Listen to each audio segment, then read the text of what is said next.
Perfecto. Pues va.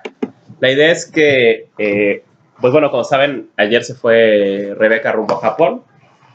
Entonces, las próximas sesiones del seminario parece que no va a estar acá. Ya no me quedó claro cuánto tiempo se va, pero al menos parece que esta y tal vez la que viene no estará por acá. Pero le proponía, igual que para no perder la continuidad del trabajo, estarnos viendo para para ir apuntalando el evento del Congreso de Octubre y también para empezar a apuntalar yo mi trabajo. La idea era que yo presentara mi capítulo de tesis, que básicamente es, por un lado, un recuento o un mapeo de los conceptos más importantes o más relevantes para la interpretación de Reflexiones 2 de Cuadernos Negros. Y aparte de eso, que digamos sería el dispositivo que a todos nos sirve para preparar el Congreso de Octubre, para ver más o menos por dónde meterle, estaría también, y también la otra parte que sería mi interpretación, ¿no? De cómo a la luz de estos apartados podemos entender la experiencia que hace Heidegger en el nacionalsocialismo, ¿no? Creo que en otra ocasión ya lo había comentado, el tema de mi tesis de doctorado, que está apenas empezando, es intentar comprender por qué los filósofos de la nada se vieron vinculados con procesos en el siglo XX caracterizados como fascistas, ¿no? Tanto Heidegger en Alemania como los pensadores de la escuela de Kioto, Nishida, Tanabe, Nishitani, con el militarismo japonés, ¿no? O sea, ¿qué hay en la filosofía de la nada que los llevó a acercarse a estas tradiciones?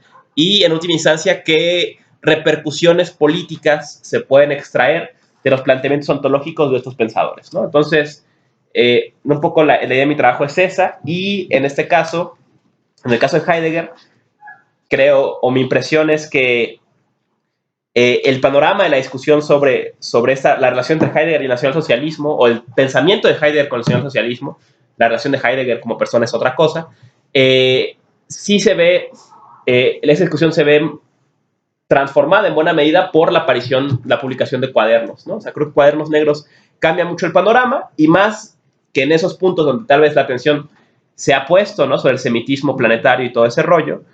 Yo creo que los momentos más importantes de esta relación se van a ver en el primer tomo, ¿no? En que vamos a encontrar las entradas que hace Heidegger a sus apuntes de Cuadernos Negros entre 31 y 34, ¿no? Y entonces veremos cómo Heidegger pasa de no tener ninguna relación con el nacionalsocialismo a interesarse, a volverse rector y a abandonar la rectoría y a romper, digamos, definitivamente al menos sus lazos más explícitos con ellos, aunque se mantiene trabajando en la universidad. Pero bueno, vemos todo ese proceso, esa experiencia que hace Heidegger del nacionalsocialismo, desde el entusiasmo hasta la decepción completa, desenvolverse en estos textos, ¿no? Entonces esa es la idea de mi trabajo en general, y pues hoy pensaba presentarles eso, ¿no? Por un lado, Reflexiones 2, ¿no? ¿Qué hay de interesante Reflexiones 2 en el primer cuaderno que compondría el tomo 1 de Cuadernos Negros? Y por otro lado, ¿qué nos dice este primer tomo sobre esta relación entre Heidegger y el nacionalsocialismo, ¿no? A grandes rasgos, ¿no? La obra de Heidegger puede entenderse en capas, ¿no? Me parece. Hay distintas capas de la obra de Heidegger. La primera, a mi parecer, está compuesta por las obras, o sea, por textos que se pensaron de entrada como libros, que iban a presentarse como libros completos, ¿no? El ejemplo más claro aquí es Ser y Tiempo, pero hay varios más de este estilo, Kant y el problema de la metafísica, ¿no? Textos que están pensados como libros, ¿no? Luego encontramos textos que son compilaciones de artículos, ¿no? Que por más que tienen una cierta homogeneidad, encontramos varios temas, son textos que se autocontienen hasta cierto punto, ¿no? O sea, cada capítulo, cada artículo se autocontiene, aunque tenga referencias más grandes, ¿no? Y aparte están pensados para una exposición más breve, ¿no? O sea, contrastemos Ser y Tiempo, por ejemplo, con ¿Qué es metafísica?, ¿no? O sea, ¿Qué es metafísica? Es un texto de 10 páginas que rápido desahoga el tema, ¿no? Mientras que Ser y Tiempo parece que puede descansar más en cada punto, ¿no? Dos están las compilaciones de artículos. Luego estaría las lecciones, ¿no? En que encontraríamos una tercera capa de la obra de Heidegger, que estaría compuesta por textos que se hacen a la luz, o principalmente a la luz de cursos que imparte Heidegger, ¿no? Estos son todavía más extensos, a veces que las obras completas y hasta reiterativos, ¿no? Y hay que pensar, pues, que en algún momento fueron clases, ¿no? Y se dieron como clases, ¿no?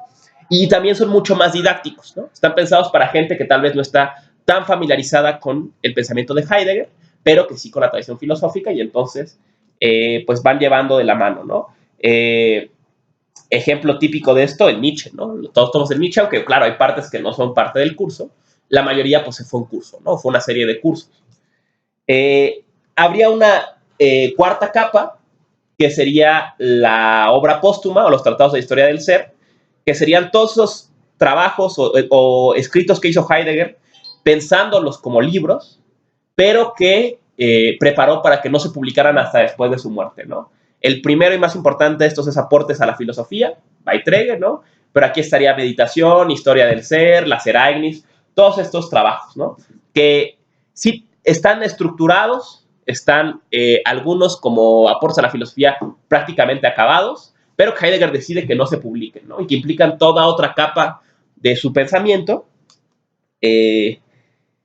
Bueno, podríamos aquí meter una capa más, que no hay mucho de eso y es probable que parte de esto nunca vea la luz, que son los textos que de plano no estaban acabados, ¿no? Recientemente vio a la luz los textos, una compilación de textos sobre Ernst Junger, son notas, ¿no? O sea, notas al pie y cosas así, que bueno, es difícil pensar que alguna vez iba a ser una obra, o Heidegger los pensó como una obra, pero bueno, existen y están ahí, ¿no?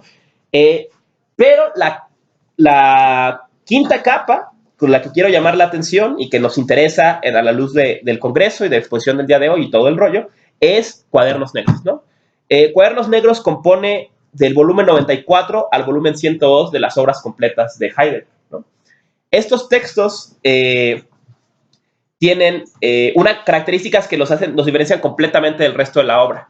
La primera es que son obras 100% fragmentarias. Esto es, no tienen mucha estructura ulterior más que cronológica.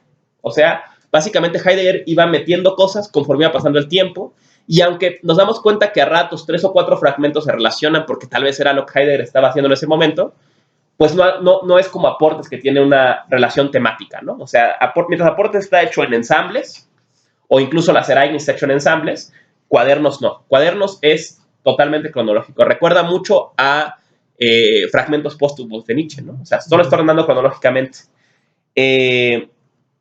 Está ordenado de forma fragmentaria, ¿no? Esto quiere decir que cada fragmento básicamente se autocontiene. No es raro encontrar fragmentos que se contradigan, porque están hechos a la luz de momentos distintos en Heidegger. Ya cambió de opinión sobre alguna cosa, o cosas que de plano abandona, ¿no? Que intenta y abandona, ¿no?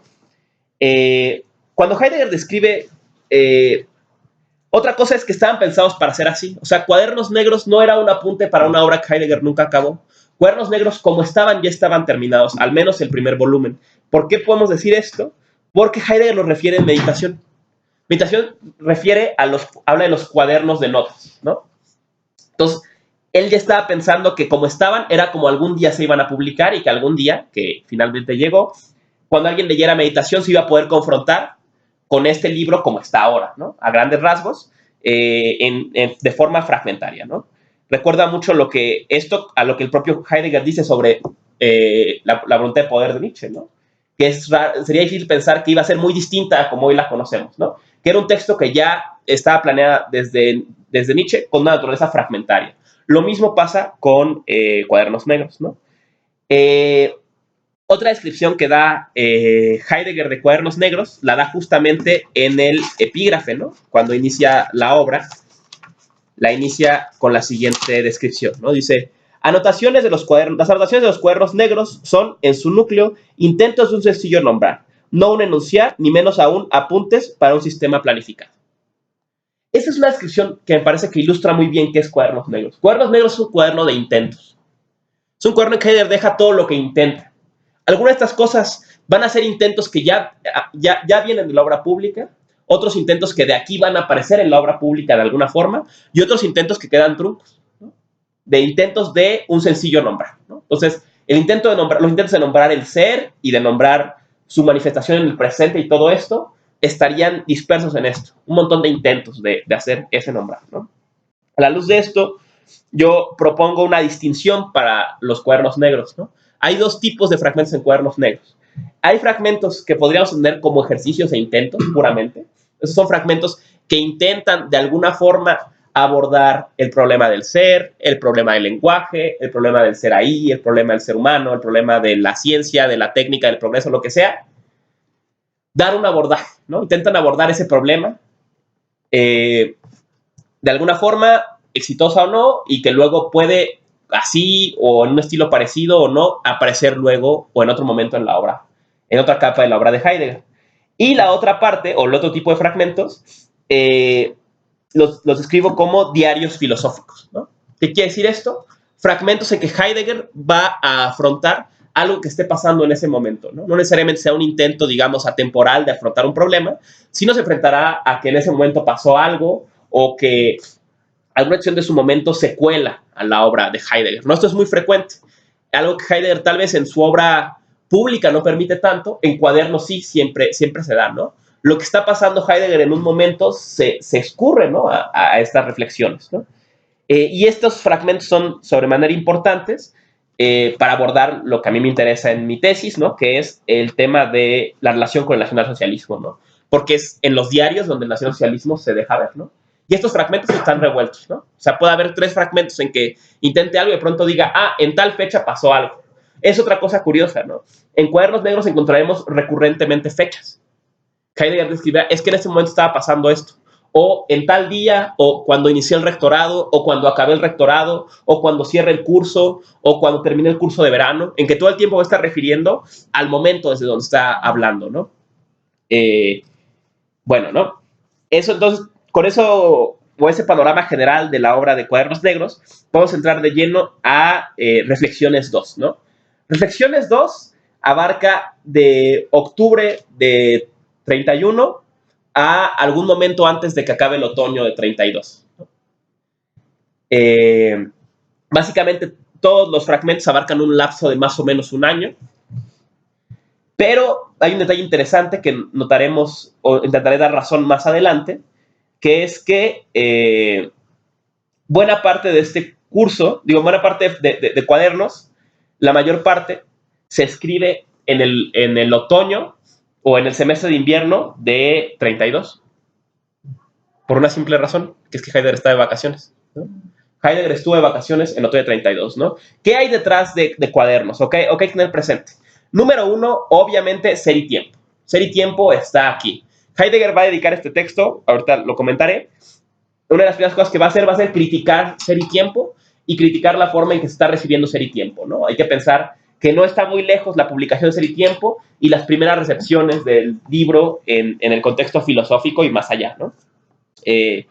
Todavía no conocería los textos de Sartre, pero ya empezaría tal vez a imaginarse para dónde iba la cosa, ¿no?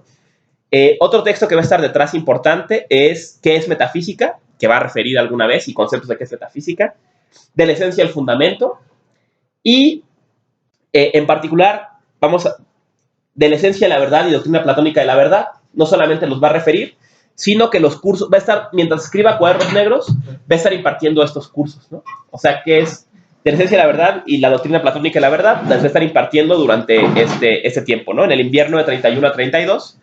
Y el comienzo de la filosofía occidental, Anaximandro y Parménides, lo va a estar impartiendo en el verano de 32, ¿no? Entonces serían estos los 3 cursos que Heidegger va a impartir paralelamente a la escritura de los Cuadernos Negros, o por lo menos de Reflexiones 2, ¿no? Ya les comentaba, ¿no? Este va a ser muy importante, que es que en el semestre de otoño-invierno de 32, Heidegger va a dejar la universidad, ¿no? Y va a irse de vacaciones. Verán más adelante cuál es la importancia, ¿no? Entonces, me pareció importante rescatar, ¿no? ¿Qué hay en Reflexiones 2? ¿No? Vamos a ver un recorrido, ¿no? Lo primero, vamos a ver qué hay en Reflexiones 2 de lo que había antes en la obra de Heidegger. O sea, qué cosas Heidegger va a retomar su obra anterior y va a traer a Ser y Tiempo. Digo, va a traer a Reflexiones 2. Número 1, la crítica a Ser y Tiempo.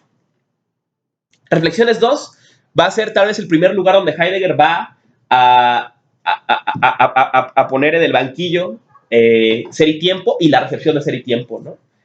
Va a criticar, va a decir, Ser y Tiempo peca de 3 errores, cayó en 3 tentaciones de su tiempo. El de la filosofía existencial, la cientificidad fenomenológica y la búsqueda del fundamento. Ya lo sabemos. En Aportes va a decir algo parecido, en las Erasmus va a decir algo parecido, pero será tal vez uno de los primeros lugares donde Heidegger va a decir algo falló en Ser y Tiempo, ¿no? Va a pensar que fue un error pensar que la ontología se podía superar inmediatamente, ¿no? Y entonces empezará el itinerario de la historia del ser, o de empezar esta superación a la luz de la historia del ser, y terminará con una imagen muy bella, ¿no? Dice, en este momento veo a toda mi obra anterior como caminos fuera de servicio, en que ya creció la hierba y que ya no tiene sentido volver a caminar, ¿no? Apuntan en la dirección correcta, pero ya no son los caminos adecuados, ¿no? Entonces, me parece una de las cosas que creo que es importante es que en este tomo de Cuadernos Negros, en el primer tomo, ¿no? Vamos a ver formarse lo que los intérpretes han llamado el segundo Heidegger. Esas características típicas que designan del segundo Heidegger, la crítica a ser y tiempo, el pensar por la historia del ser, pasar de interpretación antropológica del ser ahí a una interpretación topológica, todo esto, la crítica a la ciencia, la crítica al progreso, va a aparecer después, claro, pero la primera lugar donde vamos a ver intentos de esto va a ser en estos textos de Cuadernos Negros, ¿no? El primer intento de desembarazarse del llamado primer Heidegger, ¿no? Y la mejor ilustración de esto es esta frase, ¿no? Hay que abandonar los caminos que ya están fuera de servicio y empezar nuevos caminos, ¿no? Ahora, eso sería, va a haber otras cosas, ¿no? Va a hablar otra vez de la idea de la errancia, de la diferencia entre verdad y lo verdadero y lo correcto, ¿no? Cosas que están en la obra anterior, pero bueno, ¿no? Estarán ahí mencionadas también. Ahora, ¿qué de Cuadernos Negros, o de Reflexiones 2 por lo menos, que nos ocupa ahora, va a reaparecer en la obra posterior, ¿no? Primer problema, la relación entre el ser humano y el ser, ¿no? Ese tema típico de aportes a la filosofía va a empezar a trabajarse en Reflexiones 2, ¿no? Él piensa, el ser humano, dice, el ser humano tiene que recobrarse a sí mismo desde la pregunta por el ser, ¿no? Esto lo voy a decir en otros términos después, es meditación, es en el fondo automeditación. La pregunta por el ser es la pregunta por nosotros mismos, ¿no? Heidegger va a empezar a apuntar este tema. Lo dirá de formas curiosas, ¿no? Dice, esta transformación en que la pregunta por el ser devenga también la pregunta por el hombre, tiene que buscar que el afuera, el ser, se vuelva lo más íntimo, el ahí del hombre. Y dice algo muy interesante. Hay que, en este movimiento en que el ser humano vuelve a su centro, a su fondo, a su ahí, se olvida del yo y vuelve al mundo.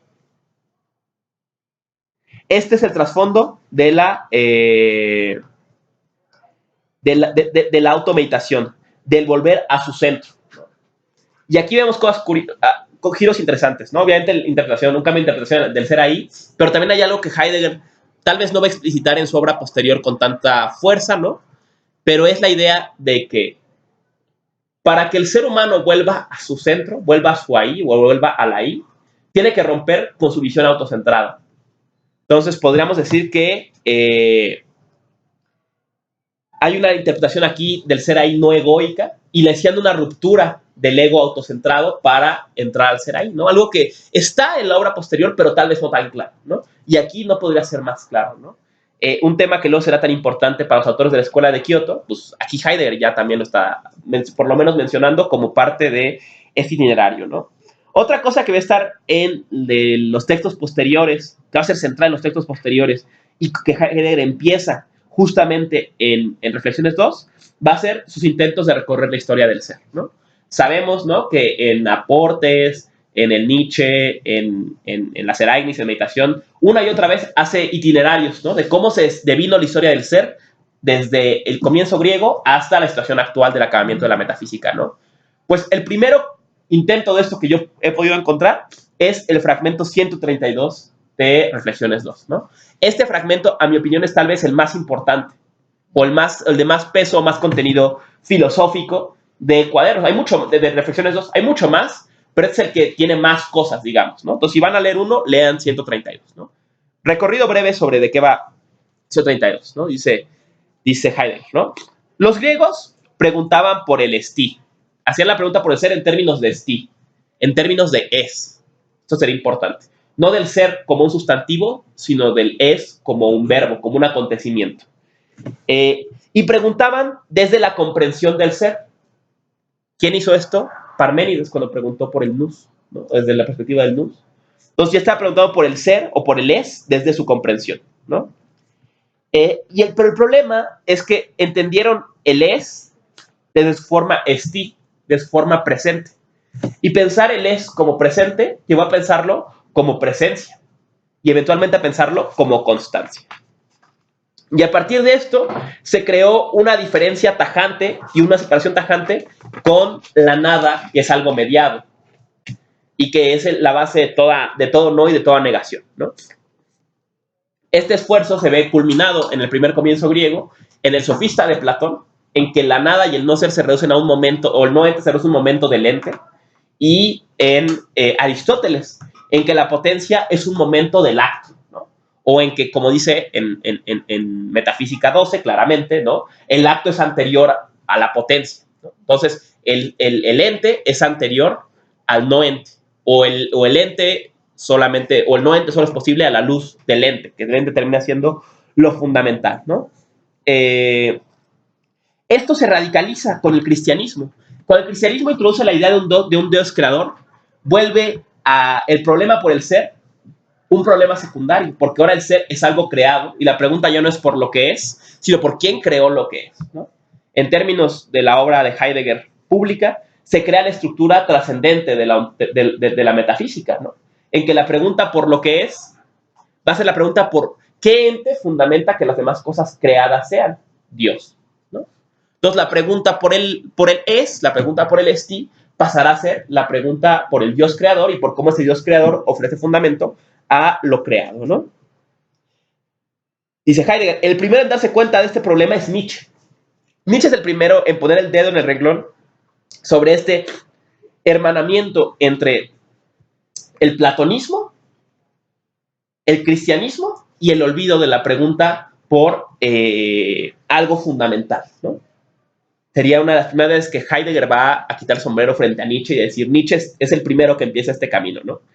Y aquí vienen cosas diferentes, ¿no? Luego dirá Heidegger, los primeros en volver al primer comienzo, intentar volver al primer comienzo, van a ser Husserl y Scheler. ¿Por qué? Porque cuando la fenomenología hace la pregunta por las cosas mismas, intenta volver a las cosas mismas, está volviendo la pregunta por el ser y no la pregunta por qué fundamenta el ser, ¿no? Entonces, la fenomenología de Husserl y de Scheler sería la primera que empezaría el camino del otro comienzo, podría decirse, ¿no? Pero hoy en día esa tendencia parece haberse diluido a la luz de dos grandes tendencias, ¿no? Que es la ciencia cercana a la vida, en quien, a quien culpa principalmente de esto es a Weber. Es curioso pensar que Heidegger estaba leyendo a Weber en este momento. Y sobre todo este concepto de ciencia cercana a la vida va a ser crucial en Reflexiones 3, porque va a ser una de las cosas que Heidegger le va a acusar más a la universidad nazi. El intento de crear una ciencia cercana a la vida, ¿no? Pero bueno, eso cuando en Reflexiones 3, ¿no? Y la otra tendencia va a ser la filosofía existencial, donde él ve a Jaspers y a Kierkegaard, ¿no? Serían dos tendencias que y dice Heidegger, estas tendencias hablan del ser todo el tiempo, pero nunca se preguntan por el ser, ¿no? Una de las cosas que Heidegger va a notar de su crítica a la recepción de ser y tiempo es que una vez que ser y tiempo aparece en la escena, todo el mundo habla de la pregunta por el ser, pero nadie se pregunta por el ser. O sea, el ser ya está en todos lados, ¿no? Y todos los intérpretes van a hablar de eso, y Jaspers va a hablar de eso, y va a estar ahí, y Sartre va a hablar de eso, pero la pregunta por el ser nunca se va a plantear, ¿no? O sea, el ser se va a hablar como si fuera cualquier cosa.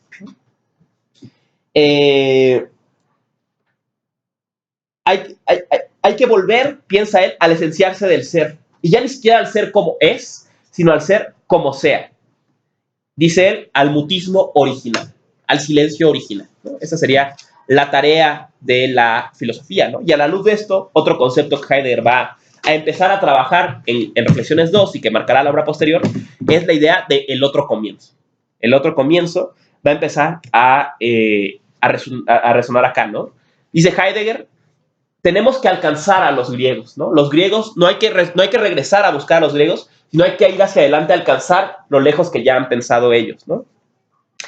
Y da una estrategia muy interesante para volver al primer comienzo y iniciar el otro comienzo. Dice, hay que convertir las frases de la tradición en preguntas.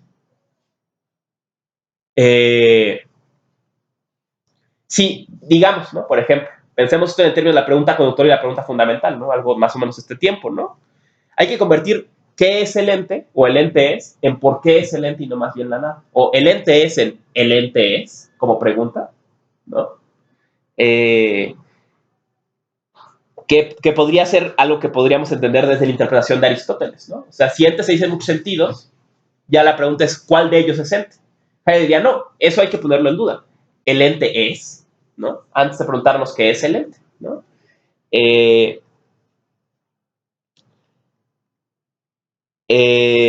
Va a introducir una imagen muy interesante, ¿no? Dice, el Prometeo es el comienzo de la filosofía, ¿no? Una imagen muy nietzscheana que no va a volver a aparecer hasta donde yo sé en la obra posterior, ¿no? El Prometeo pensando como este semidios, ¿no? Que conecta a los mortales con los dioses, ¿no?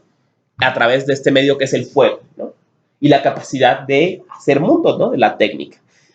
Habría mucho hay que pensar de esa imagen, ¿no? Usando lo que Teresa Oñate dice sobre Heidegger. Aquí Heidegger no solamente aquí Heidegger va a crear su gran itinerario, ¿no? ¿Cómo hacer frente al acabamiento de la metafísica? Volviendo a los griegos. Teresa dice, ese es el giro de Heidegger, ¿no? La parte que nadie quiso comprar de Heidegger después, sí compraron la crítica a la modernidad, pero la propuesta de volver a los griegos no encontró tanta resonancia en sus intérpretes o en sus seguidores contemporáneos como Foucault, Ricoeur, Derrida, además, ¿no?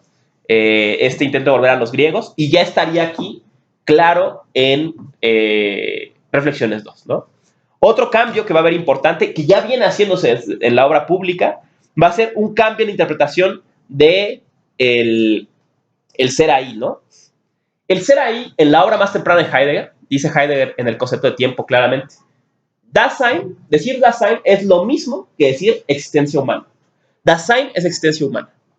Pero poco a poco esa interpretación va a ir cambiando, ¿no? Si leemos qué es metafísica, aunque en qué es metafísica se habla de nuestro Dasein, ¿no? Y cosas así, de empezar a pensarse que el ser humano no es el Dasein, sino que está en el Dasein. Usando la famosa frase, es lugarteniente de la nada. Está en el lugar donde acaece la nada, pero no es que él sea ese lugar, ¿no? Él descansa sobre ese lugar, ¿no? Y ese lugar es donde también él se pone a decisión, ¿no? Entonces, poco a poco se va a ir cambiando esa interpretación de el ahí, ¿no? Les leo dos fragmentos, ¿no? Rápido sobre esto, ¿no?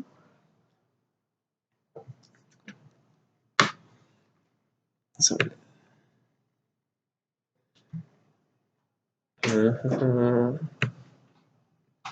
Aquí está 10, 11, 12, 13 debe ser esta.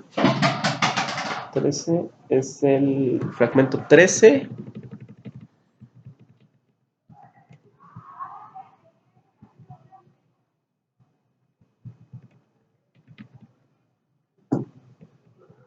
Aquí lo sé. Sí. Dice Heidegger. Esta traducción es un poco difícil. Tuve que contrastarla con el alemán, ¿no? Porque hay un juego de palabras aquí, ¿no? Dice, hay que dejar entrar a lo ente, dejarlo pasar a través del ser ahí. Y mediante el ser ahí, la ambigüedad de a través. O sea, hay que dejar hay que dejar que el ente atraviese el ser ahí, en el sentido, por ejemplo, que mucho tiempo después explicaré en Fin de la Filosofía y las Tareas del Pensar, ¿no? Como si el ser ahí o el claro fuera un claro de bosque y el ente para hacerse manifiesto tuviera que atravesar ese claro, ¿no? Tuviera que pasar por ese claro. Y la ambigüedad es el a través también, por la obra del ser ahí. O sea, atravesar a través, ¿no? Sería el juego de palabras, ¿no? Que Heidegger está usando en el alemán, ¿no? Este es el fragmento, si le interesa, el 13, ¿no? Y luego estaría el 100.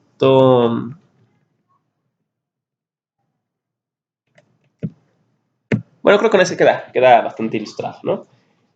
Otra cosa, otro tema que va a aparecer acá, ¿no? importante, un nuevo tema de la obra heideggeriana que luego será crucial, sobre todo con una obra que está ya prefigurándose desde antes, pero que va a salir a la luz después, va a ser el tema de la obra, el lenguaje y la poesía, ¿no? Estos temas van a estar todo el tiempo, ¿no?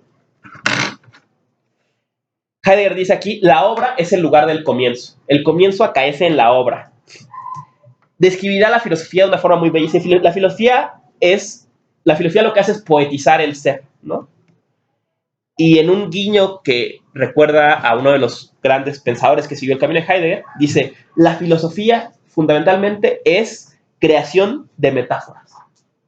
La obra de la filosofía es la obra de crear metáforas, ¿no? Pensemos, obviamente, aquí en Metáfora Viva de Ricoeur, ¿no? La filosofía lo que hace es tomar el sentido cotidiano del lenguaje, interceptarlo y transformarlo, llevarlo a un nuevo mundo, llevarlo a un nuevo contexto, a un nuevo sentido, en que ese nuevo sentido cree un nuevo mundo, ¿no? Crea un nuevo mundo a la luz de este concepto que antes significaba esto y la metáfora lo lleva a significar otra cosa. ¿Qué estaría, si esto intentas el nombrar? Crear metáforas para decir el acaecimiento del ser en el ser, ¿no? O sea, sería este el intento de la obra poética del lenguaje, de la filosofía en el otro pensar, ¿no?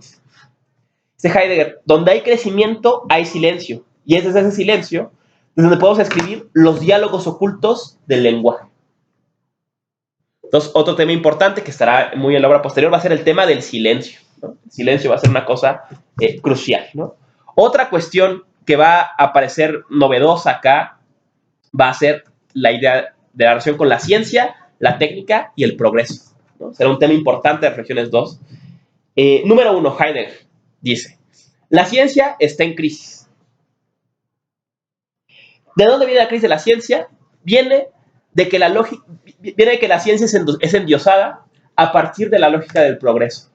Aquí hay algo interesante, ¿no? Heidegger piensa, el problema no es la ciencia per se, sino el rol que juega la ciencia a la luz de la lógica del progreso, ¿no? Al endiosar a la ciencia de la lógica del progreso, la metemos en crisis. Dice, las ciencias del espíritu desvirtúan lo espiritual y las ciencias naturales ven como un éxito el desenfreno de la técnica sobre la naturaleza. Son pruebas de esta crisis de la ciencia. ¿Qué es la técnica? O la técnica moderna, por lo menos, ¿no? La técnica moderna opera desde la fría objetividad. Sin saber nada del crecimiento, fuerza todo al uso doméstico. Busca ir a lo ente, es un ir a lo ente que busca hacer todo accesible. Y la última manifestación de esto, o la más peligrosa, es la idea de que incluso la filosofía debe volverse científica o volverse ciencia. Dice Heidegger, si la filosofía se vuelve ciencia, se pierde como... La filosofía al revés debe preservarse de la ciencia para volverse como un bastión crítico frente a ella y más aún como la posibilidad fundamental de una nueva ciencia esencial. Piensa Heidegger, ¿no? Y la última cuestión que critica Heidegger, tal vez más fuerte que ninguna parte de su obra, va a ser el progreso. Y para eso otro fragmento que es crucial, a mi opinión, es 108, ¿no? En 108 dice Heidegger, ¿no? Es breve, se los leo extenso, ¿no? Se ha acabado eso de ir corriendo de un lado a otro, estamos hastiados del progreso. Queremos detenernos. ¡Alto! Y aquí el límite original de la historia no es el eterno supratemporal y vacío, sino la constancia del arraigamiento. El tiempo se hace espacio, pero el tiempo original pasa a ser la antesala de la duración. Aquí vemos conceptos de su obra más temprana, ¿no? La crítica a la relación con el tiempo espacializado y el tiempo originario, pero esta idea es muy fuerte, ¿no? Queremos detenernos, alto. Aquí me recuerda mucho al famosísimo fragmento de Benjamin, ¿no?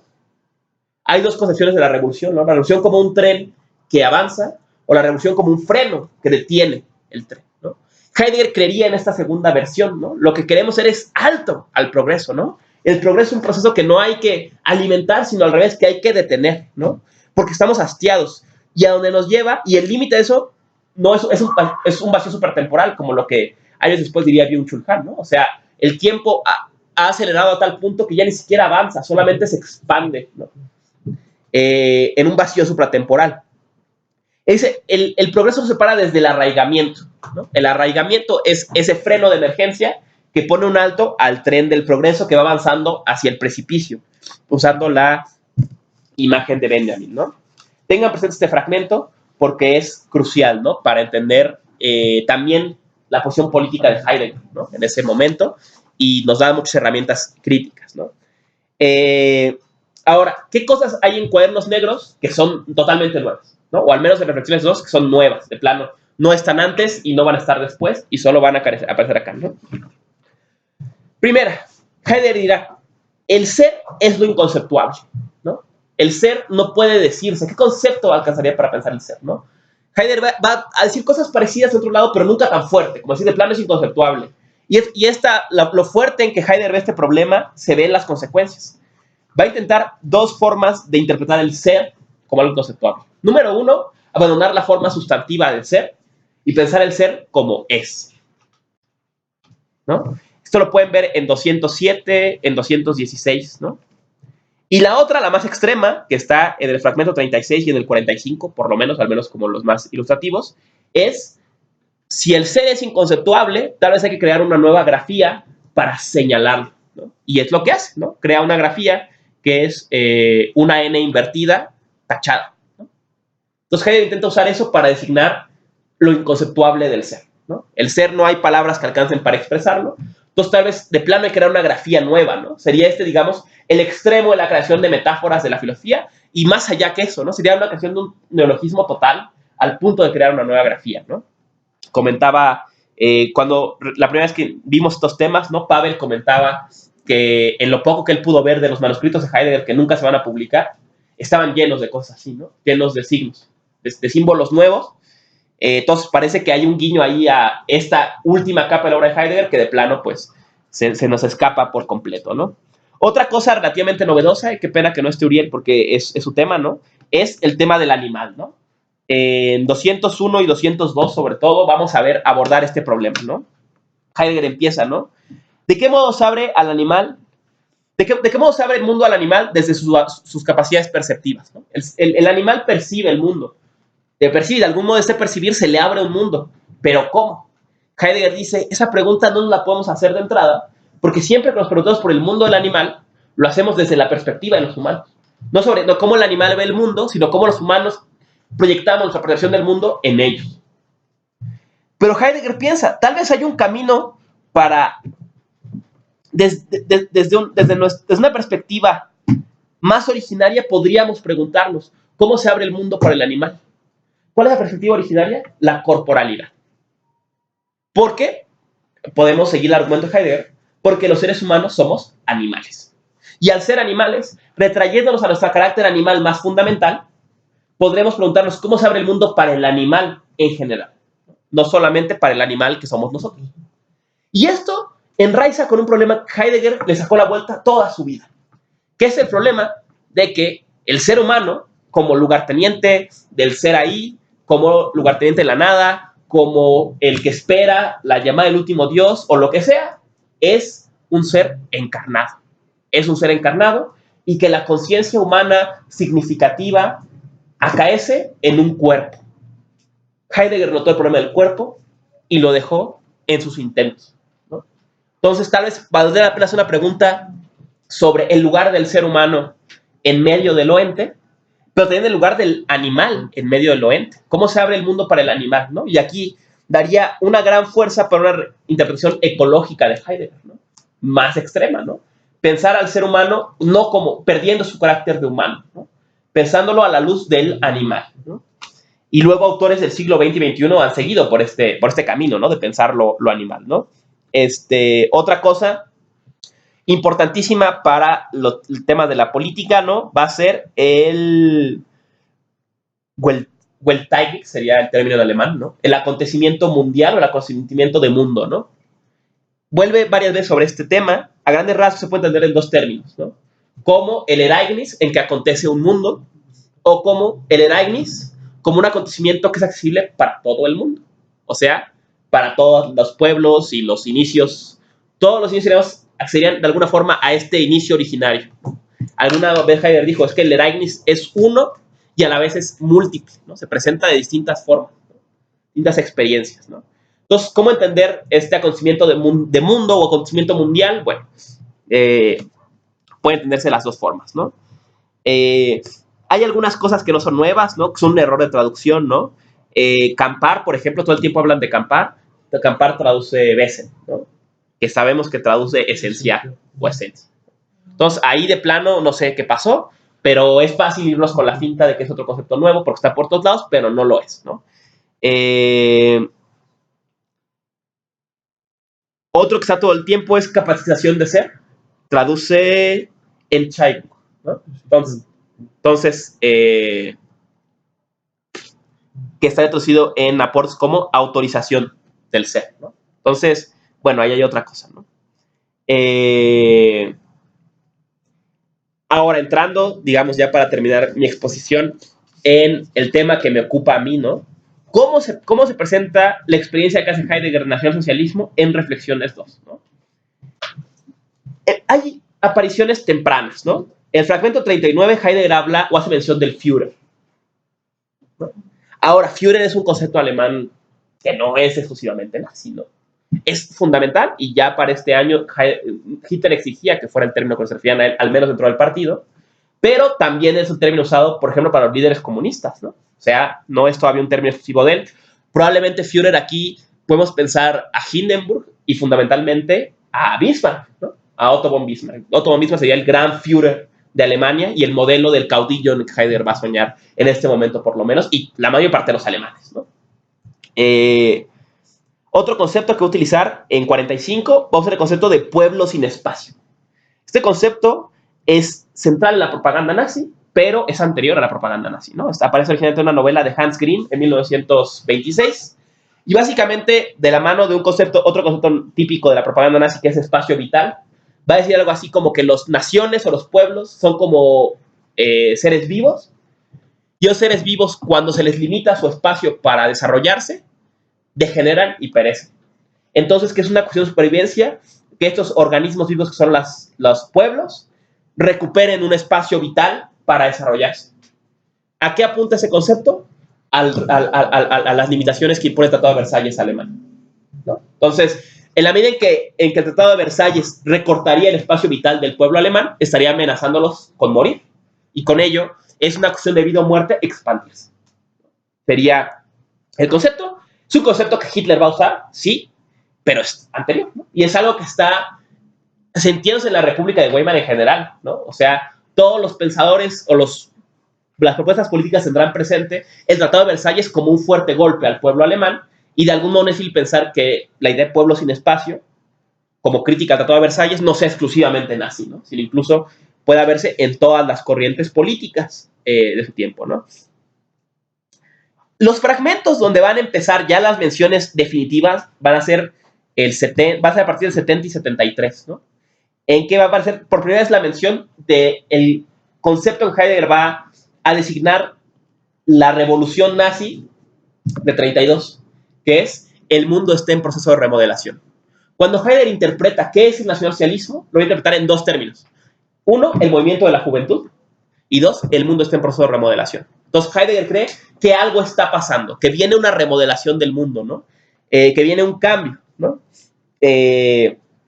Ahora, la pregunta para Heidegger será siempre ¿cuál va a ser el alcance de ese cambio, ¿no? Contexto personal, ¿no? Los primeros fragmentos en que Heidegger habla de nacionalsocialismo van a aparecer justo antes o en el momento exacto en que Heidegger empieza sus vacaciones. Entonces, Heidegger no va a hablar de nacionalsocialismo claramente hasta estar fuera de la universidad. Y más aún, confiesa Heidegger en entrevista con Spiegel, fuera de la ciudad.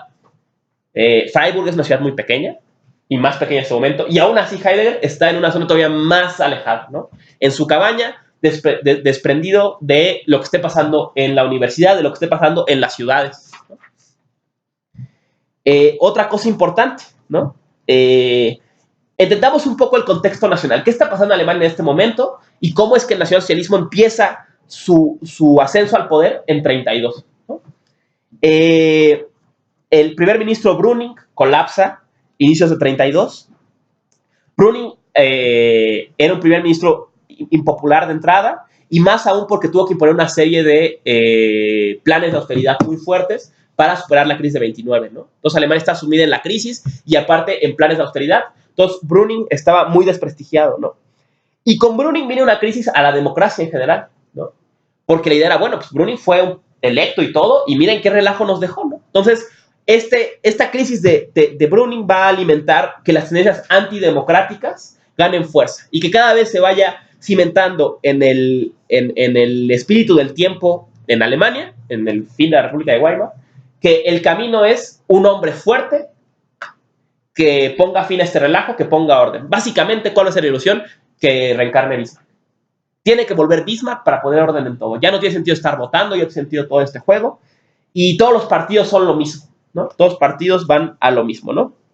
Este colapso llega al límite en mayo de 32, cuando asciende al poder von Papen, ¿no? Von Papen asciende al poder en lugar de Brüning como primer ministro y se reelige Hindenburg, ¿no? En estas elecciones Hitler es la primera vez que intenta ser presidente y pierde contra Hindenburg, ¿no? Todos los partidos se alían con Hindenburg. Ya en ese momento el nacionalsocialismo es un movimiento importante, en especial en el sur de Alemania, en Múnich básicamente va a ser su bastión. Y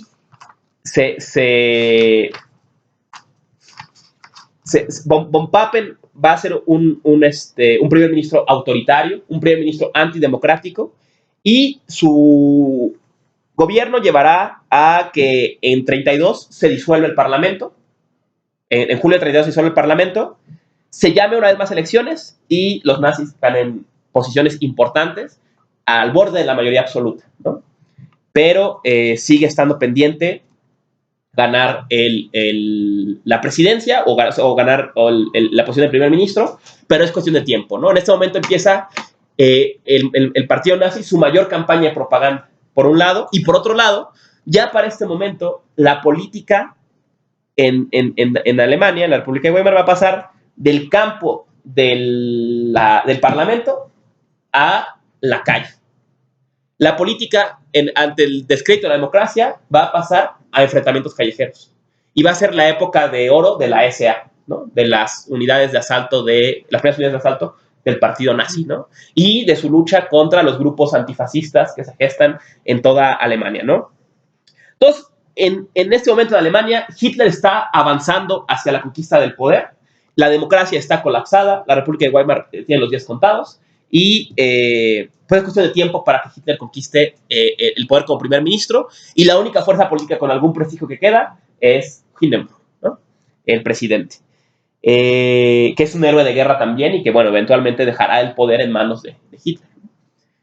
Pero a nivel local, en la región de Baden-Württemberg, donde está Heidegger, las cosas van a ser muy diferentes, ¿no? A lo largo de la historia de esta región, el poder siempre va a estarse pasando del Partido Demócrata, del DDP, al SDP, al Socialdemócrata, a Centrum, que es la democracia cristiana, ¿no? Estos tres partidos van a pelotearse el poder, un periodo uno, un periodo otro. Hasta 32 el partido nazi ni siquiera va a figurar en las boletas. O sea, hasta que en las boletas ganan, no van ni siquiera a figurar en las boletas. Y de hecho, justamente esta región va a ser una región en que Hitler va a tener varias derrotas importantes a lo largo de su vida, ¿no? Cuando empieza su carrera aquí, Hitler lo apedrean una ocasión que va a dar un meeting, ¿no? Luego en 26 se da un enfrentamiento en el Friedrich-Ebert-Brück, ¿no? En un puente, en que la SA es apaleada por los antifascistas. Hitler no estaba ahí, iban a un discurso de Hitler no estaba ahí, pero vio cómo los patean muy cañón, ¿no? Y años después, en 1933, se haría el famosísimo sabotaje de Stuttgart, ¿no? En que Hitler intenta transmitir un discurso desde acá y cortan la señal, ¿no? Sabotea el Partido Comunista la transmisión, ¿no? Entonces, en general, la región de Freiburg, la región de Baden en general, va a ser una región en que Hitler no va a estar bien parado, ¿no? El primer gran acto político que logra hacer Hitler en esta región va a ser justamente en Freiburg, en 32, ¿no? En el Moslestadion, ¿no? En el estadio de fútbol, va a haber un mitin masivo de Hitler, ¿no? En que por primera vez va a juntar una gran multitud a escuchar su palabra. Y entre esa multitud se va a sumar la familia de Heidegger. Sorprendentemente, va a ir su esposa, al parecer su cuñada, va a ir, y van a ir sus dos hijos, ¿no? Esto lo relata Hermann en un artículo en Psych, que apenas hace un par de años publicó, en que relata, ¿no? O sea, cómo vivió él como adolescente o como joven el rol de Heidegger dentro del nacionalsocialismo, ¿no? Y ahí confiesa algo muy interesante que nos va a ayudar a entender esta cuestión. Dice, de toda la casa, el que menos creía en el nacionalsocialismo era mi papá. El más lejano a esto era él. ¿Quiénes eran los más cercanos? Su cuñada, su esposa y curiosamente su padre biológico. Ha habido la controversia en que Hermann no es hijo biológico de Heidegger, ¿no? O sea, el padre biológico sería también parte de este movimiento, al punto de que Hermann va a ser parte de las juventudes nacionalsocialistas pronto, ¿no?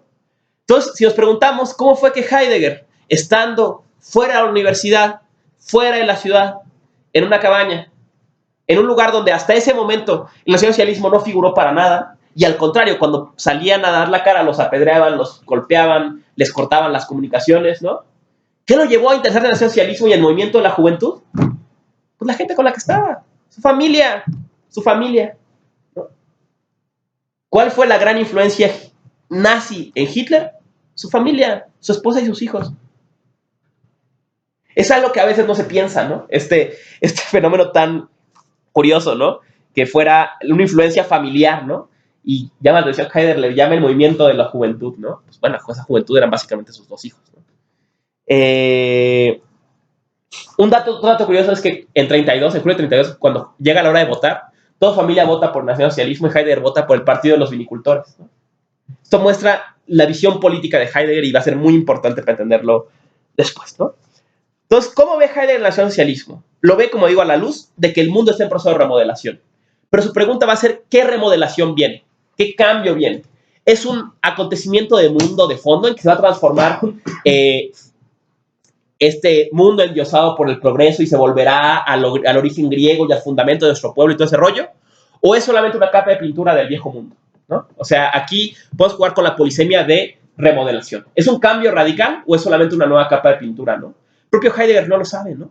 Él a ratos se le lee con una gran ilusión en el movimiento, en esta remodelación y en los jóvenes que rechazan todas las instituciones antiguas y que quieren cambiarlo todo, y a ratos se da cuenta de que estos jóvenes están siendo canalizados por los viejos a estructuras burocráticas ya existentes para explotar ese movimiento. ¿Qué estructura? Las del partido. En Reflexiones 3 empezará Heidegger la guerra contra esas instituciones, ¿no? Las cursos de formación, las escuelas de no sé qué, y las reuniones, todo eso dice es lo que está institucionalizando este movimiento y convirtiéndolo en la continuación del proceso de la modernidad. Entonces, esa es la crítica heideggeriana o la actitud de Heidegger hasta aquí, ¿no? Culmino entonces mi exposición con la siguiente propuesta interpretativa, ¿no? A la luz de Reflexiones 2, a la luz de estos pequeños datos contextuales de Reflexiones 2 también, ¿qué posición política tenía Heidegger al final de 1932? ¿Con qué posición política vuelve Heidegger a la universidad y qué lo lleva a aceptar el rectorado, ¿no? Yo veo 5 puntos que podemos extraer, ¿no?, de esta posición política de Heidegger. Número 1, Heidegger piensa desde el campo.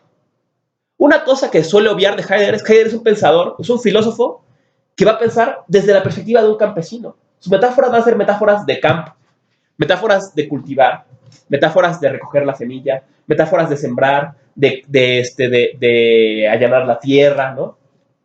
Va a ser un pensador que va a buscar rehuirle toda su vida a la ciudad y que incluso, como muestra el ejemplo de los vinicultores, políticamente su filiación va a estar del lado de los campesinos, ¿no?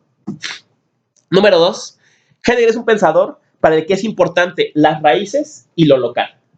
Entonces, lo que sea que vaya contra lo... Yo no diría que Heidegger es un pensador nacionalista. ¿Qué significa para Heidegger ser alemán en general? El nacionalismo de Heidegger es un nacionalismo de lo local, de su pueblo, de su selva, de su tierra, de su comunidad muy inmediata. No un nacionalismo abstracto en que defiende instituciones, sino que defiende un espíritu más fundamental y que va de la mano de su ragamen campesino, ¿no?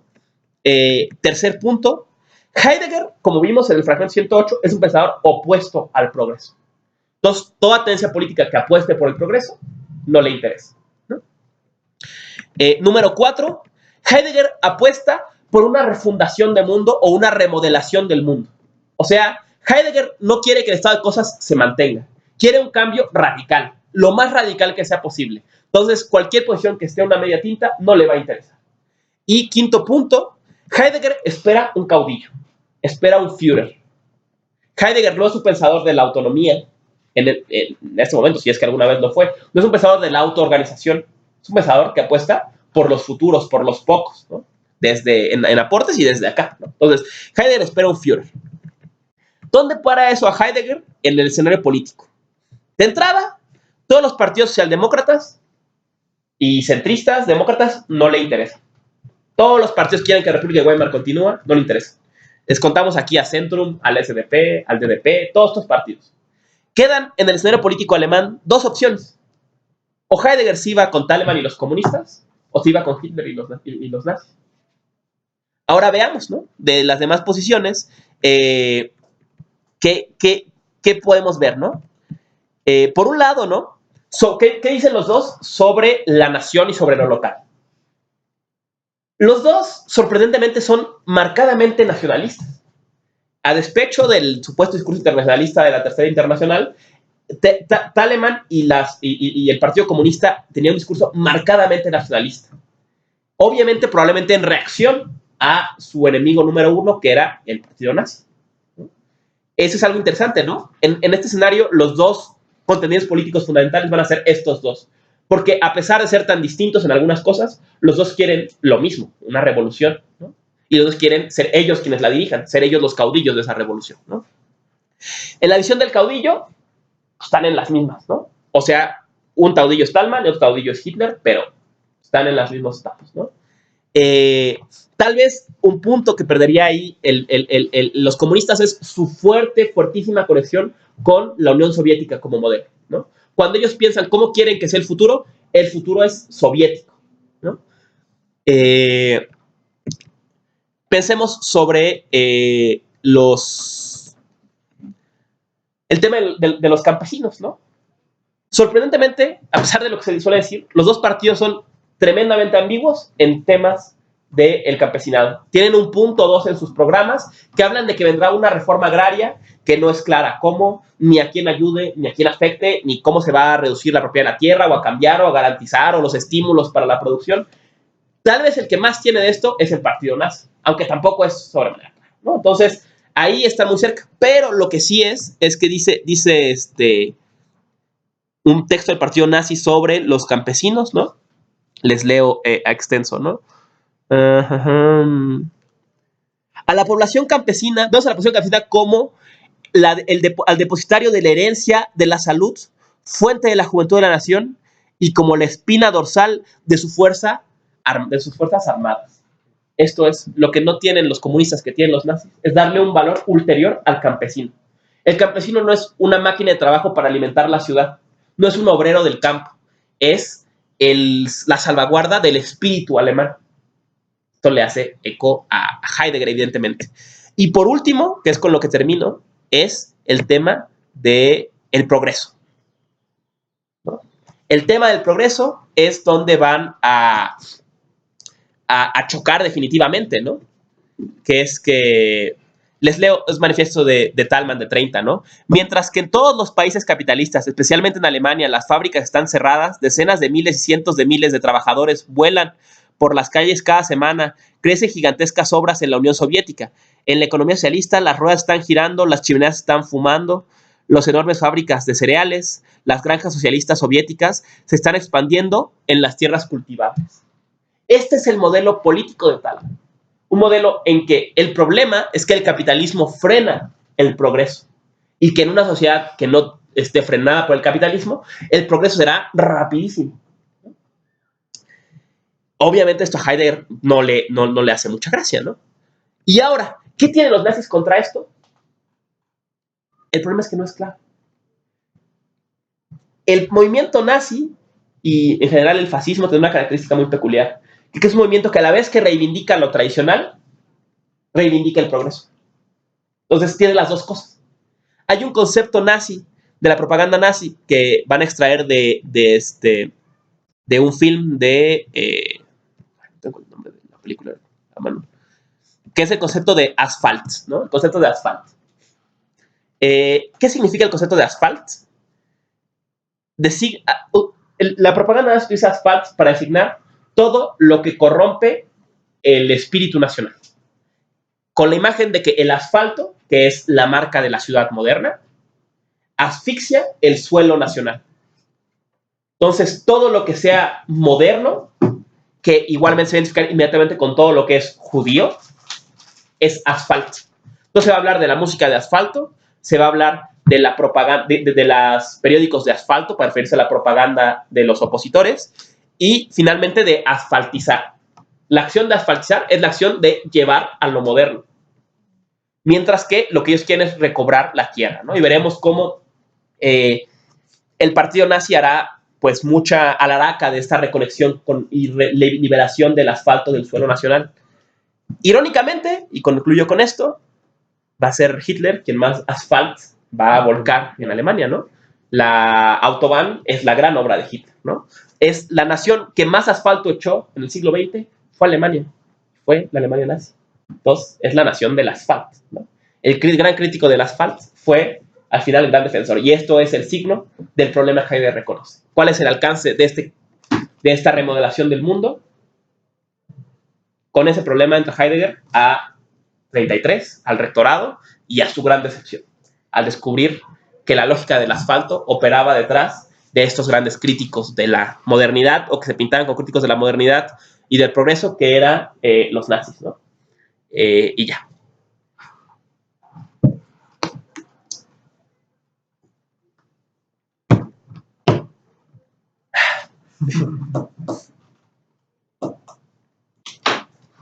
No sé si tengan como comentarios o preguntas o algo. O sea, digo, son dos cosas, ¿no? O sea, una es este mapa de reflexiones 2, ¿no? Que nos puede ayudar si algo de eso les llama la atención, pues, para poderlo trabajar para octubre o tener ya una idea de qué va para lo que discutamos en octubre. Y otra es este lado, que es mi interpretación, ¿no? Que también sería lo que yo presentaría en octubre. De esta época de Heidegger y su relación con el nacionalismo. Yo tengo una pregunta que es como personal. ¿Qué te importa este tema? A mí me interesa porque justo yo creo que es necesario desembarazar a las filosofías de la nada de este compromiso con el nacionalsocialismo o con el fascismo o todo eso, ¿no? O por no preguntarnos por eso, ¿no?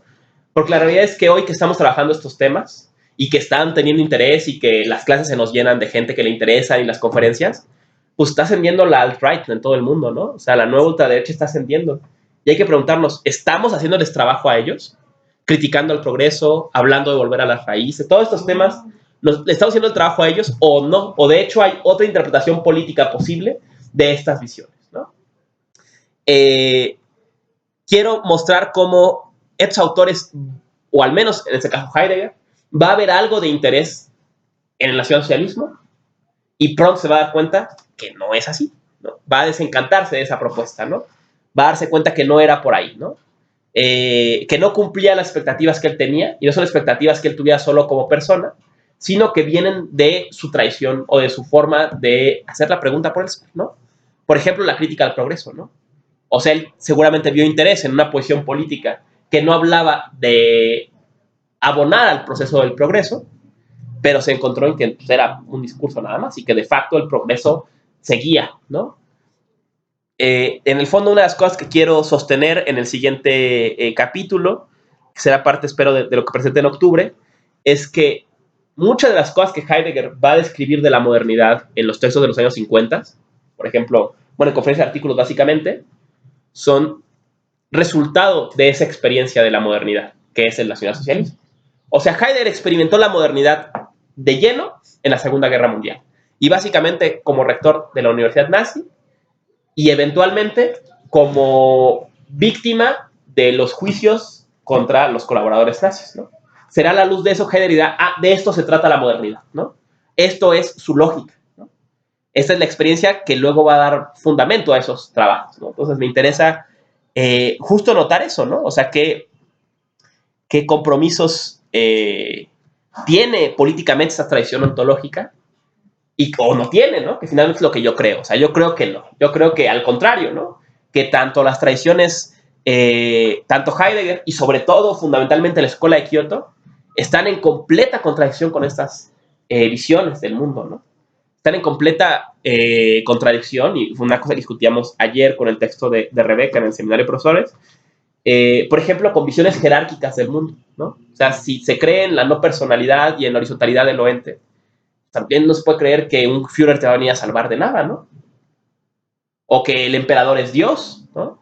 Y bueno, sabemos por testimonios que Nishida no creía que el emperador fuera Dios, ¿no? Todo lo contrario, ¿no? Que era un ser desgraciado, que no podía hacer lo que quería, ¿no? Dice Michiko en su texto en Rude Awakening, ¿no? Entonces, es un poco lo que a mí me interesa, ¿no? Eventualmente deslindar o mostrar cómo no hay una diferencia, o se crea esta diferencia marcada entre la filosofía de la nada y la tradición o esta política de corte fascista, y qué propuestas políticas, en cambio, se pueden entender a la luz de estas propuestas ontológicas.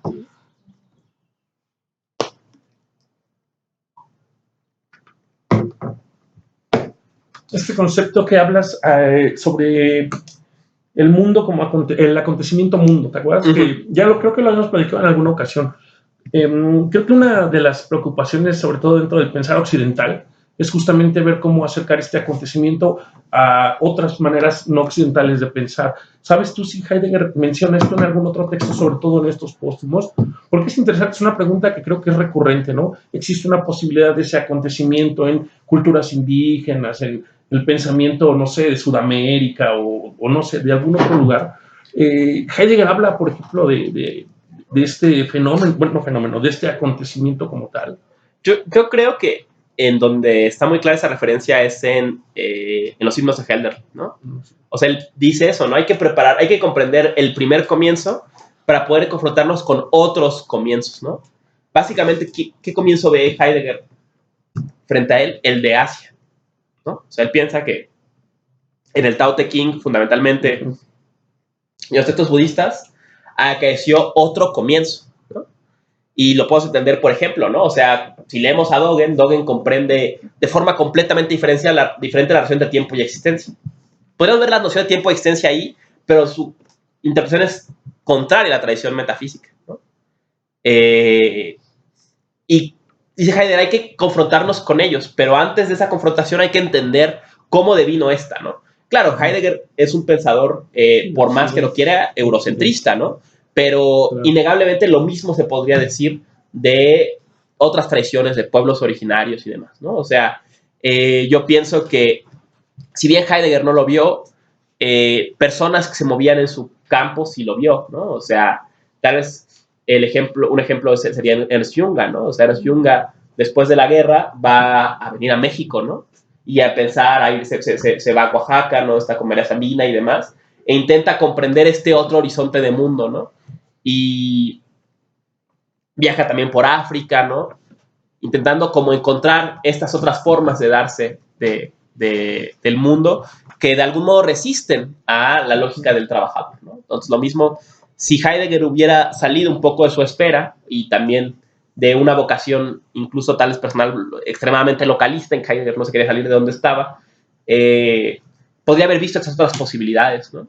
Y esa es, yo creo, una tarea que nos queda a nosotros, ¿no? Seguir su trabajo, y que tenemos una ventaja que él no tiene, que es que podemos ver desde fuera de ese comienzo occidental, ¿no? O sea, ¿somos filósofos en sentido occidental? Sí, ¿no? Decíamos eso en esta exposición que tuvo Rebeca en su texto en el seminario de profesores, ¿no? Tanab es un filósofo occidental, al sentido de cualquier otro. Era especialista en Hegel, en Schelling, toda su vida fue profesor de universidad, todo eso, pero tenía algo más, ¿no? O sea, tenía otra tradición que estaba haciéndole eco también, ¿no? Nosotros somos un poco así, pienso, ¿no? O sea, somos filósofos occidentales, sí, estamos formados en Kant y en Hegel y todo el rollo, pero hay algo más en nuestra forma de ver el mundo, ¿no? Otro horizonte que se abre desde el mundo en que hemos crecido, ¿no? Que no es plenamente occidental, ¿no? En que hay algo más que lo occidental y nuestra relación con la muerte nuestra relación con la naturaleza está determinada por eso, y de una forma que a los occidentales más puros, digamos, ¿no? Pues les parece incomprensible, ¿no? O sea, la relación con lo sagrado, con la muerte, con, pues, Claro. tal vez a ellos les parezca el propio Heidegger, ¿no? Incomprensible, pero que a nosotros sí nos hace sentido y que nos da nuevas herramientas para enfrentar estos problemas, ¿no? Que tal vez ellos, por estar tan encerrados en su mundo, no lograron acabar, pero que al menos Heidegger, pienso, sí reconoció, ¿no? Heidegger reconoció, hay que salirnos de aquí, pero no podemos salirnos hasta que demos razón de qué se trata este mundo y encontremos las claves hermenéuticas para discutir con otros horizontes del mundo.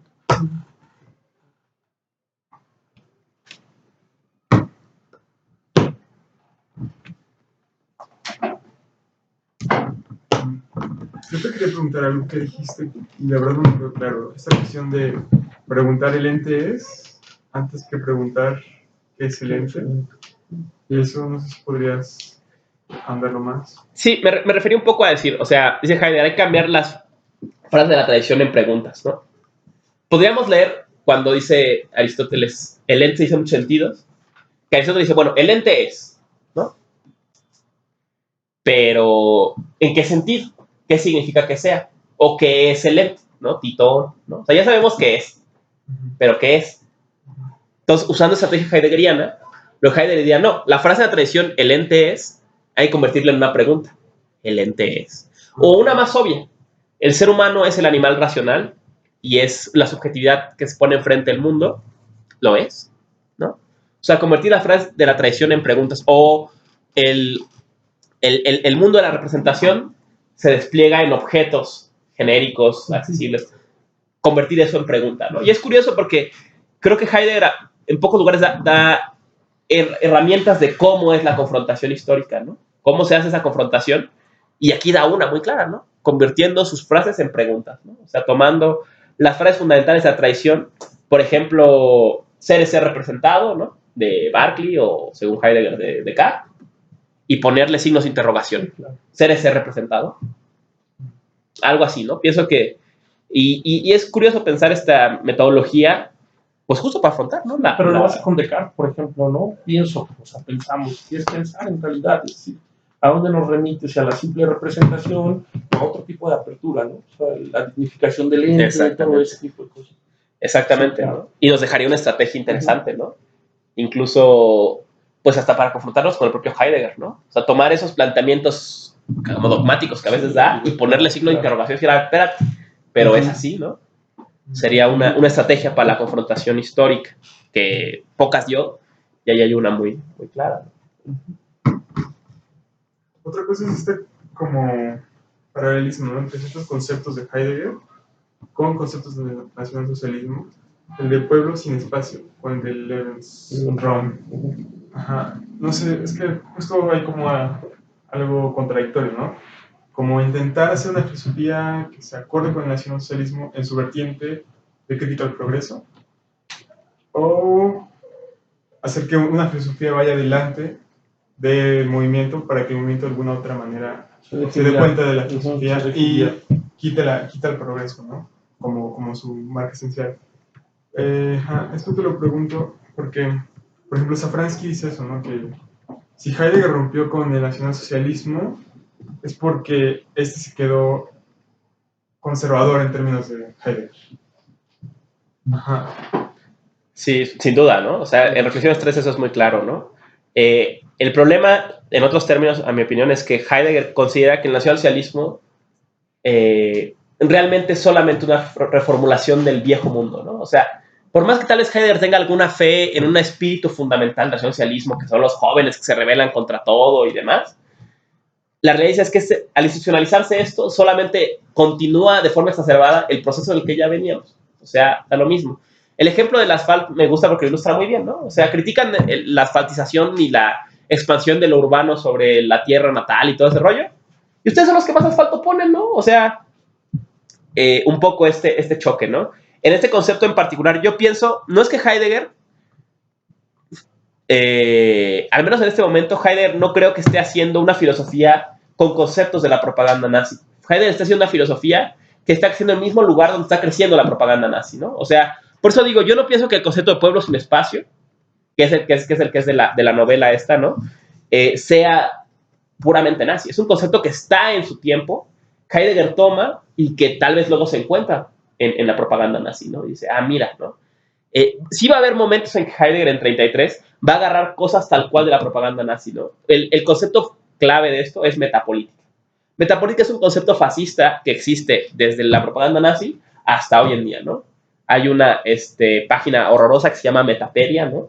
Que es una página, una wiki de fascistas y del alt-right actual, ¿no? Y metapolítica es un concepto justo de lo que está más allá de la política de los partidos y va a la clásica interpretación de que la izquierda y derecha siempre pelean y que ellos son una tercera vía que va más allá de este campo de la política institucional, sino de la acción y todo este rollo, ¿no? Ahí sí son conceptos que Heidegger toma tal cual de la propaganda, ¿no? Pero yo creo que estos otros, no, son más cosas que él está viendo. O sea, yo creo que Heidegger podría creer esto sin comprometerse con ser nazi, que probablemente muchos comunistas lo creían, ¿no? Que Alemania estaba limitada y puesta en riesgo por la falta de un espacio para expandirse, ¿no? Y que ese es el problema. De hecho, lo interesante va a ser que en Reflexiones 3, por ejemplo, va a criticar pueblos sin espacio, ¿no? Es decir, bueno, ¿pero qué significa no tener espacio? ¿Significa no tener dónde plantar tus cosas? ¿O perder el contacto con tu tierra natal? ¿No? Entonces va a empezar él mismo a hacerles guerra a sus conceptos, ¿no? Un poco recordando lo que en su momento intentó Nishitani, ¿no? Que es, vamos a pelear con el militarismo japonés desde sus conceptos. Ok, sí, esfera de coprosperidad, pero ¿qué significa esfera de coprosperidad? ¿Que invadamos China? ¿No significa que dejemos que China se autoexprese a sí misma desde su propio fondo? ¿O que tengan que ser como nosotros, ¿no? Entonces, Heidegger va a haber un momento en 33 en que sí va a intentar eso, ¿no? Empezar a hacerles guerra. A la vez que en un momento va a adoptar sus conceptos, va a haber otro momento que les va a hacer guerra en sus conceptos, ¿no? Pero yo creo que a 32, igual que con Führer, son conceptos que están en el ambiente, que Heidegger va a tomar de ese ambiente y que luego va a reconocer en la propaganda nazi.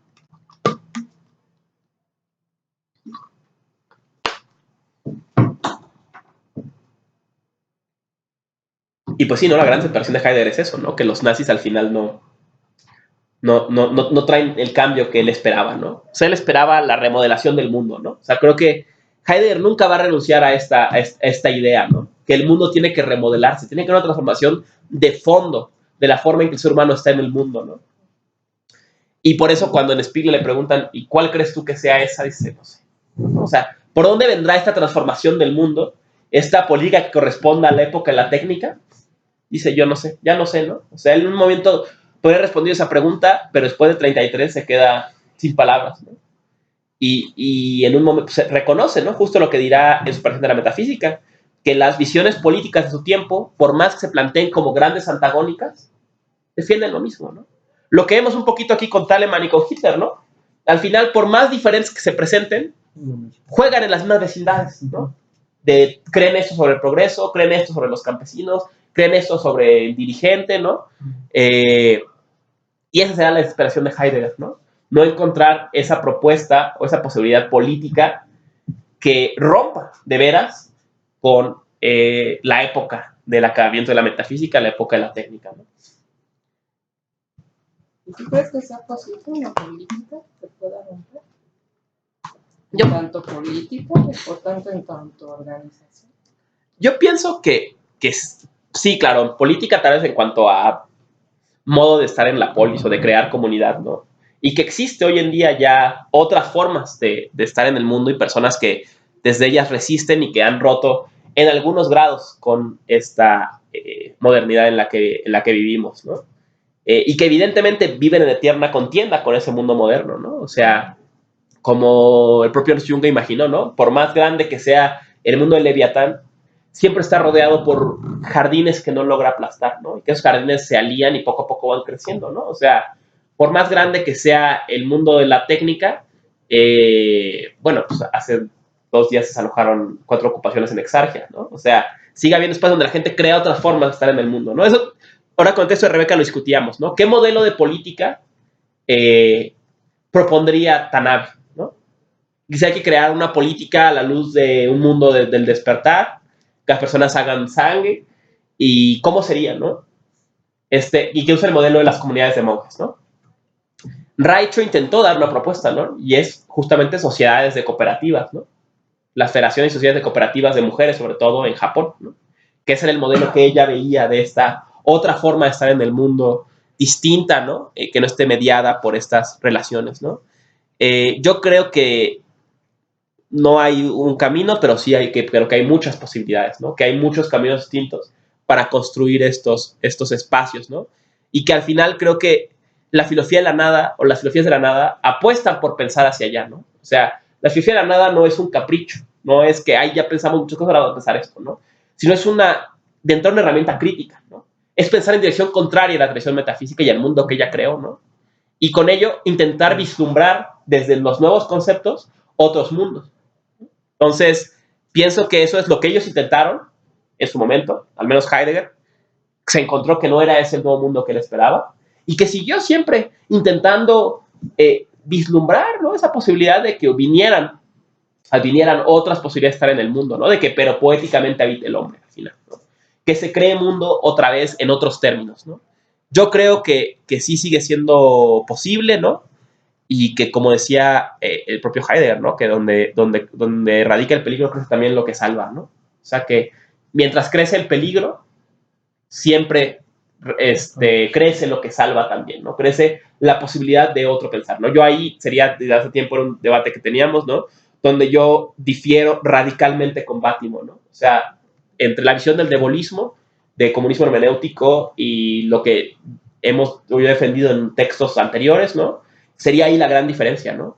Bátimo piensa, ya la modernidad nos ha aplastado y solo queda desgastarla, ¿no? De lo que el devolismo, ¿no? Crear pequeños espacios donde se puedan mermar sus avances, pero al final es una lucha perdida, ¿no? Yo pienso que no, ¿no? Que a la vez que no es jamás, como dirá Heidegger en sus textos de conferencia de artículos, no va a ser un acto que digas, ah, chin, ya pasó y ya mañana ya no existe la modernidad, ¿no? Constantemente se van creando y avanzando resistencias contra este espacio y que van realmente ganándole terreno, ¿no? Y que a la vez que nunca tal vez puedan ser totales o así de aplastantes como es la modernidad, nunca pueden tampoco ser aplastados, ¿no? Siempre quedan como jardines salvajes, usando la palabra de Ernst Junger, ¿no? Que resisten en el desierto del Leviatán.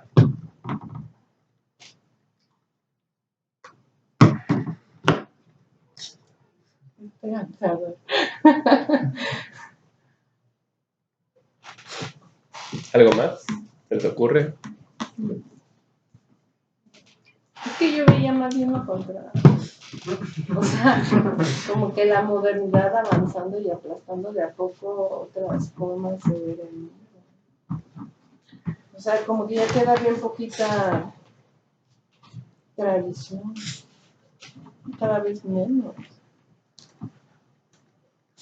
Yo pienso, y veo lo que dices, ¿no? O sea, yo pienso que una de las características de la modernidad es tener una apariencia totalitaria, ¿no? O sea, se presenta como un bloque total.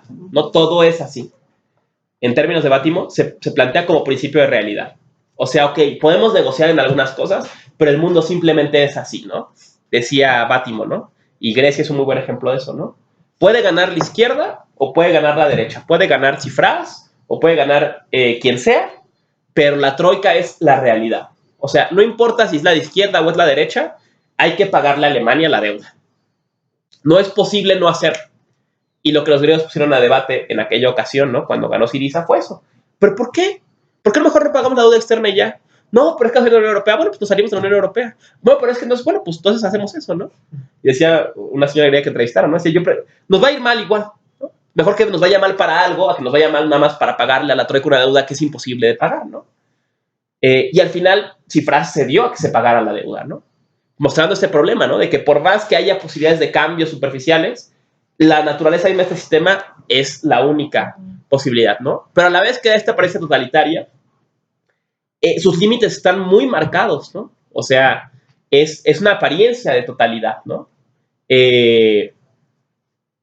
Vemos en un mundo que, por ejemplo, en un mundo que la razón lo abarca todo y no tenemos idea que hay en el fondo del mar, ¿no? O que hay a 1 kilómetro abajo de la Tierra, ¿no? Abarca todo en una superficie mínima, ¿no? Abarca todo en un pequeño espacio, ¿no?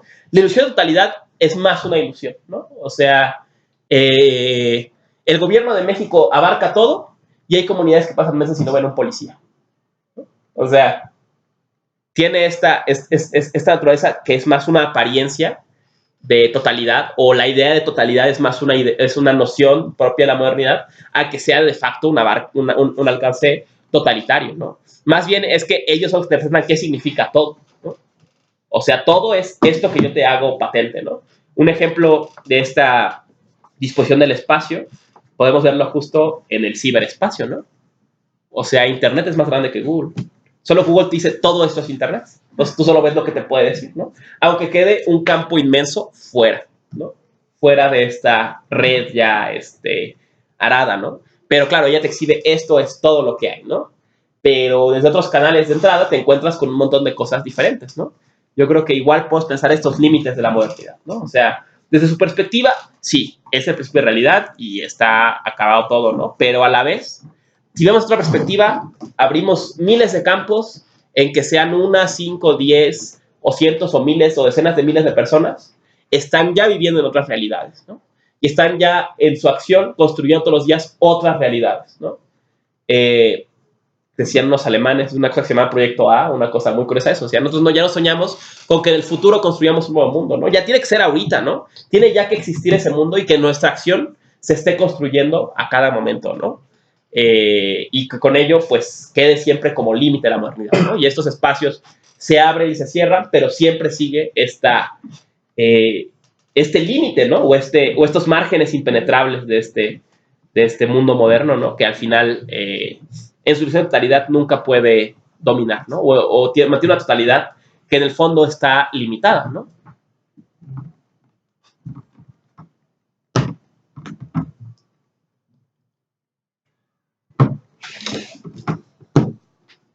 Sino por lo menos no se expande más allá del planeta Tierra, ¿no?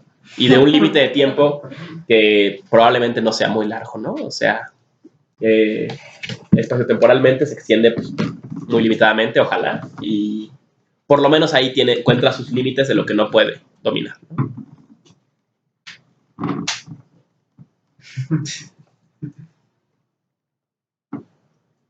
¿Algo más se les ocurre?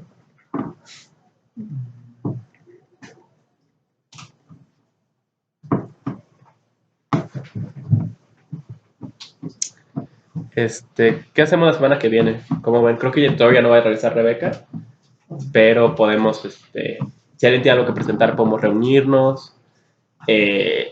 Puedo presentarles, si quieren, reflexiones 3.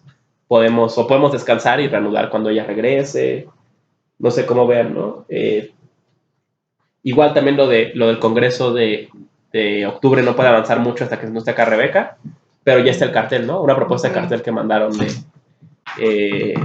de España. Entonces, pues, ya menos se empieza ya a vislumbrar la idea. Y ahorita ya, digamos, faltan de eso cosas burocráticas. De lo de habitar, pues igual no hay mucho hasta finales de octubre, no habrá mucho movimiento en ese frente. Y para esos planes igual sería bien que estuviéramos todos, ¿no? Estuviera también Rebeca, que tiene mucho pensado. Pues no sé qué quieran para la semana que viene. Yo digo que hay que seguir porque si no, como que no pierde el ritmo. ¿Alguien quiere presentar algo? ¿O tiene algo que le interese presentar? O...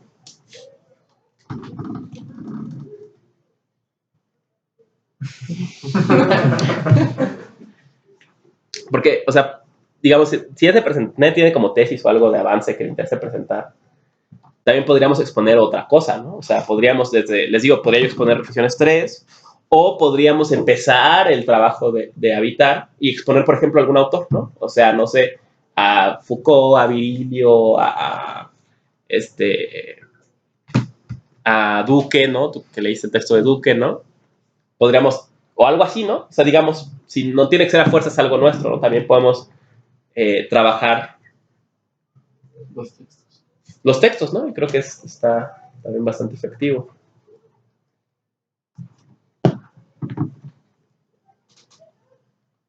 ¿Qué opinas?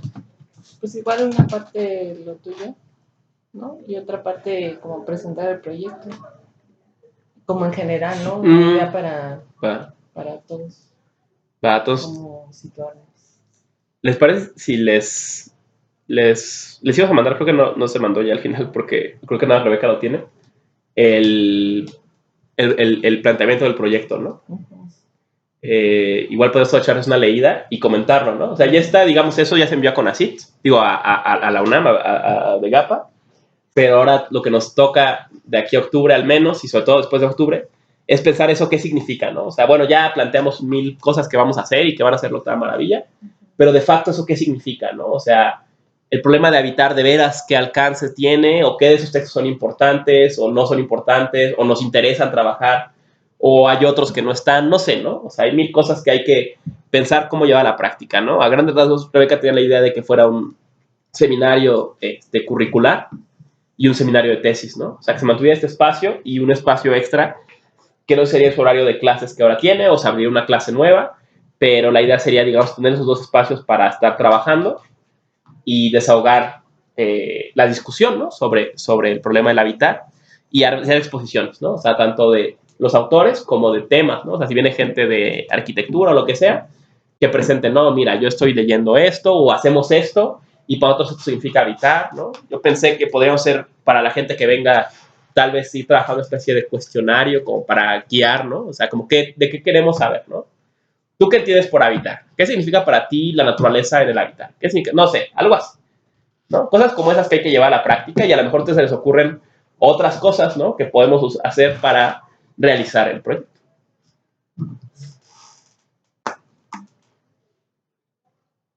Entonces tú presentarías una hora como lo tuyo, luego el proyecto. Sí, si quieren, la hora presento puro reflexiones 3, ¿no? O sea, digamos, yo todo eso todavía no tengo nada escrito yo. Ah, ok. Nada presentaría qué dice reflexiones 3 y ya. Ujú. Y una hora el proyecto. Ujú. Súper. ¿Tú nos podrías enviar ese documento? ¿Cuál? O el que tiene Rebeca, el de los planteamientos. Sí, yo veo cómo lo conseguimos.